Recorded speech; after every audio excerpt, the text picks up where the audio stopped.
Hello everyone, I'm Dr. Sue Morter from Morter Institute for Bioenergetics. I have a question for you.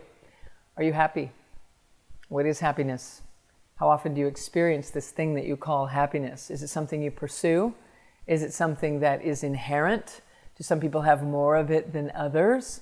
Why am I unhappy? What's going on? What is sadness in relation to all this? And these are important questions that people are often in the question of, whether they realize it or not. They're oftentimes living in the effect of happiness or not happiness. And I would like to share with you some perspectives regarding bioenergetics and quantum science and how it relates to the physiology of our body and the psychology of our lives and how it all fits together.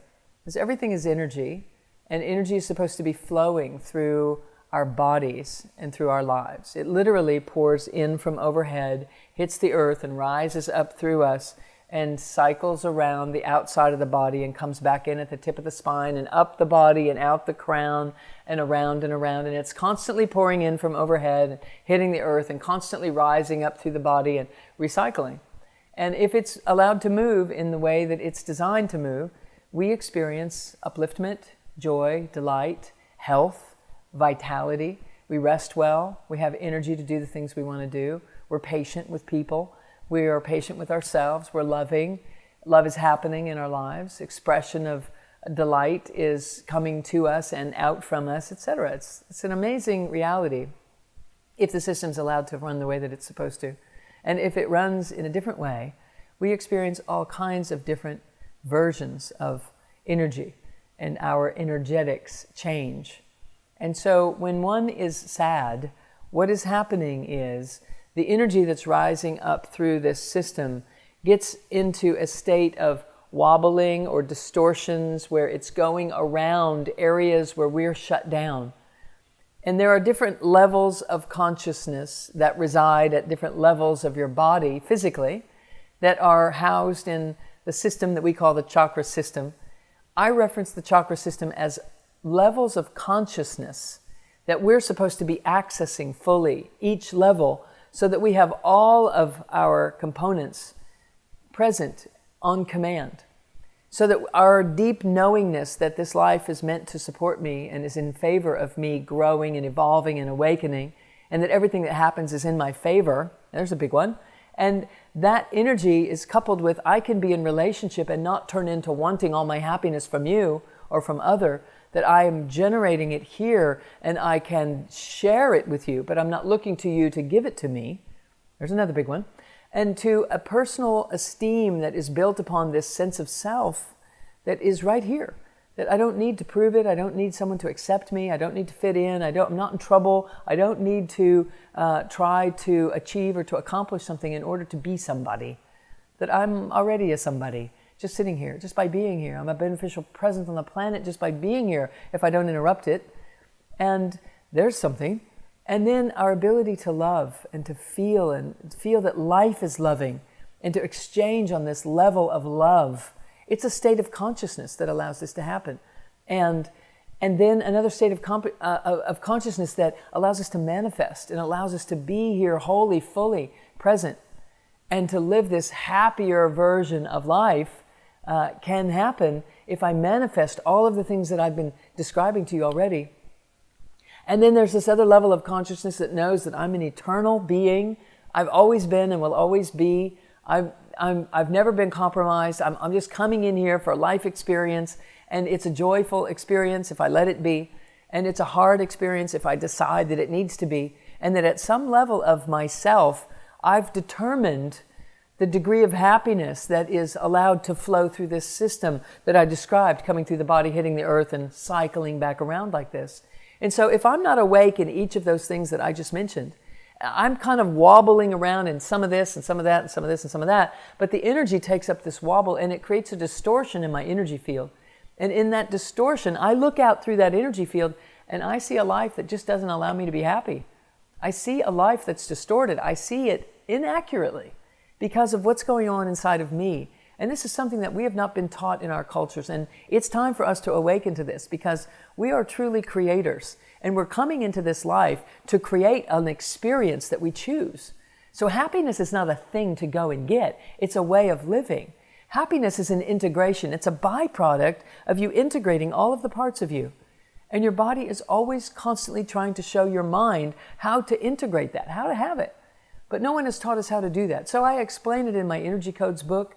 I explain it in the Energy Codes coursework that I teach, the live coursework and the online coursework.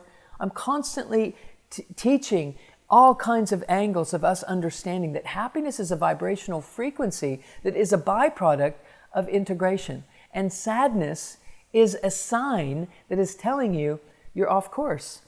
You've splatted, you're dispersed, you're attached to the mind, you're not here seated in the soulful self, and it feels heavy. It feels a heaviness, and that heaviness is your system trying to ground you. There's nothing wrong with sadness if you accept it and receive it and come present to the sadness that you're feeling. But we don't do that. We decide I'm sad, and then we name it sadness, and then we get in our heads and try to name the reasons that we're sad. And because we're so busy finding the reasons that we're sad, we stay in our heads, and then we write a story about our sadness, which usually involves something external from us, which we can't change. And then we get sadder that we can't change the cause of our sadness, none of which is real. Quantum science is showing us there's actually nobody out there. It's all just parts of your consciousness that are learning how to intermingle and integrate. And so if you're feeling sadness, the invitation is fully, wholly accept that sadness. Embrace it into your body. Feel where it is cultivated, where it's coming from, where it's concentrated, where it's activating you, and breathe with it.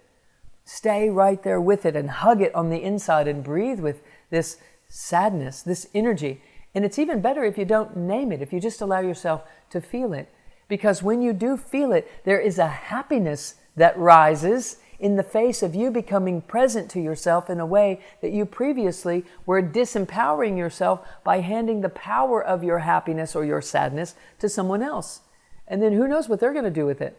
And then you have to control and manage them so that they will deliver it to you when you need it. And it's crazy. It's a crazy way of living that we've adopted. So let's claim it back to ourselves.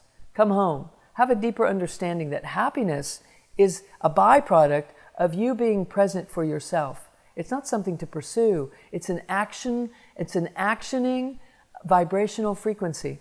It's a recipe. It's a byproduct of this wisdom connecting with this power, connecting with this love, connecting with my willingness to go for it and express it and share it unconditionally, no matter. So the next time you're feeling sad, come home to yourself. Breathe in your belly. The very action of embracing the self in that moment, embracing the personality and all the ins and outs that it's experiencing, the action of embracing that gives rise to another vibration. It happens to be the vibration that we call happiness. Happiness is the byproduct of integration, of radical self-acceptance. So ask yourself, what is the most loving thing I can do right now? I can come home to myself. I can breathe in my belly. I can take a long, slow, deep breath. I can take a drink of water, and I can be wholly present right here for me. And in that, the byproduct is that happiness rises from inside. It isn't something that you acquire from the outside. And it certainly isn't something that you can force someone to deliver for you, in case you haven't noticed, no matter how hard you try. They just don't seem to deliver it, because the divine design is that you connect it, you create it, and that you create the happier version of life that is available for you as a byproduct of you recognizing, I've got it all right here. It's all a vibration, and I can choose the vibration. I can choose to be open and present and loving to myself. And a byproduct of that is the happiness that we've been pursuing out there. So, for a happier day, may you come home to yourself and radically accept some part of yourself that you've just been shoving under the bus lately. Just bring it back and say, oops, didn't realize it. Let's make nice. And happiness is a byproduct. So blessings to you all. Namaste.